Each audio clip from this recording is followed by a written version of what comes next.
এই যে পেশাদারিত্বের বাইরে এসে সেনাবাহিনীকে যেভাবে ব্যবহার করা হয়েছে গত 15 বছরে, সেখান থেকে মুক্ত যদি করা না যায়, তাহলে এই সেনাবাহিনী তার পেশাদারিত্বের ভিত্তিতে নিজের শক্তিতে বলীয়ান হওয়া, নিজের মেরুদণ্ড শক্ত করে দাঁড়ানো, এটা সম্ভব হবে না। সশস্ত্র বাহিনী কোনো ব্যক্তি, দল এবং পরিবারের সম্পদ নয়।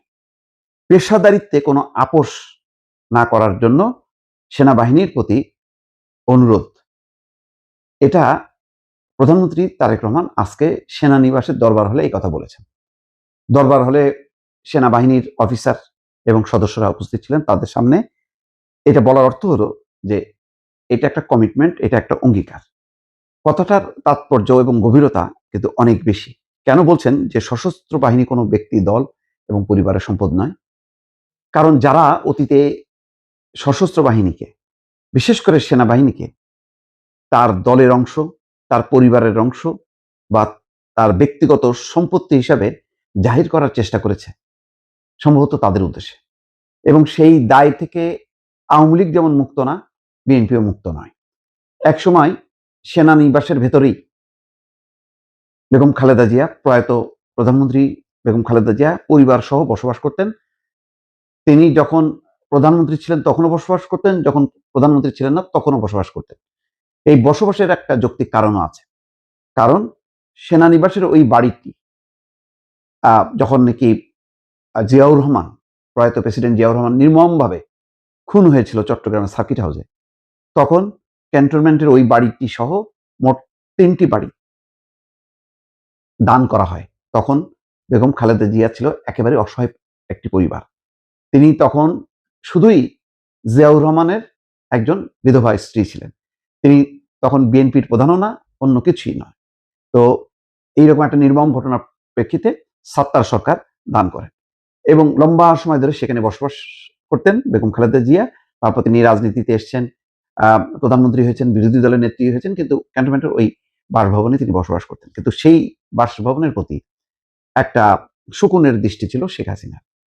তার ভেতরে ভেতরে ছিল যে যেহেতু বেগম খালেদা জিয়া প্রয়াত জিয়াউর রহমানের স্ত্রী, জিয়াউর রহমানের যেহেতু প্রভাব সেনাবাহিনীর প্রতি আছে, সুতরাং ঐতিহ্যগতভাবে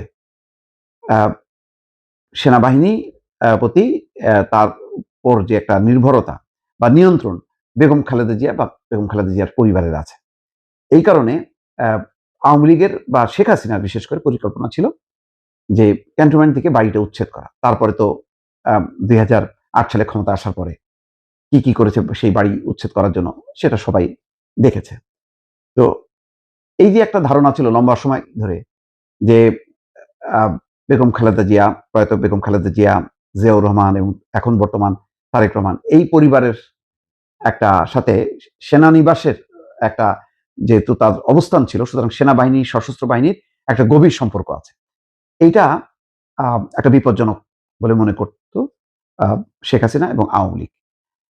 তো আজকে তারেক রহমান এই বক্তব্যের মধ্য দিয়ে পরিষ্কার করলো যে সেনাবাহিনী কোনো ব্যক্তি, দল বা পরিবারের সম্পত্তি নয়।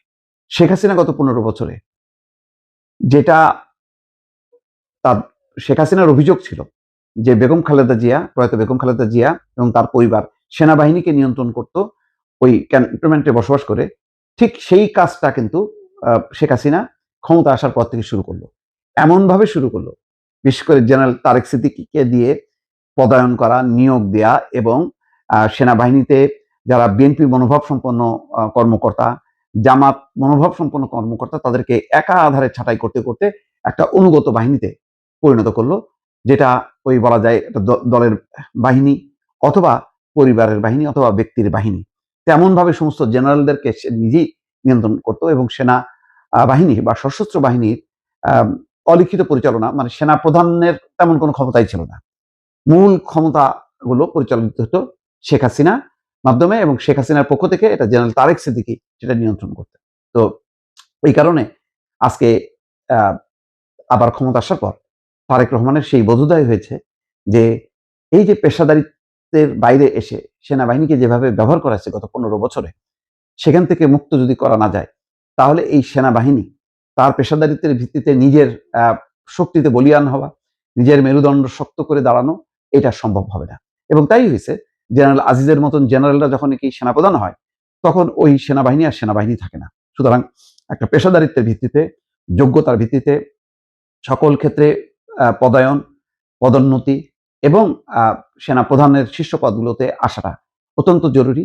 এবং এই বোধোদয় তারেক রহমানের হয়েছে, এটা খুবই চমৎকার যে তিনি নিজেও হয়তো একসময় বিএনপির গায়ের উপরে যে কালিমাটা ছিল, যে সেনাবাহিনীকে নিয়ন্ত্রণ করে বিএনপি বা বেগম খালেদা জিয়ার পরিবার, আজকে সেখান থেকে মুক্ত হয়ে আজকে পেশাদারিত্বের ভিত্তিতে সেনাবাহিনীকে পরিচালনা করার এই যে একটা অঙ্গীকার, এই যে বক্তব্য, এটা খুবই গুরুত্বপূর্ণ।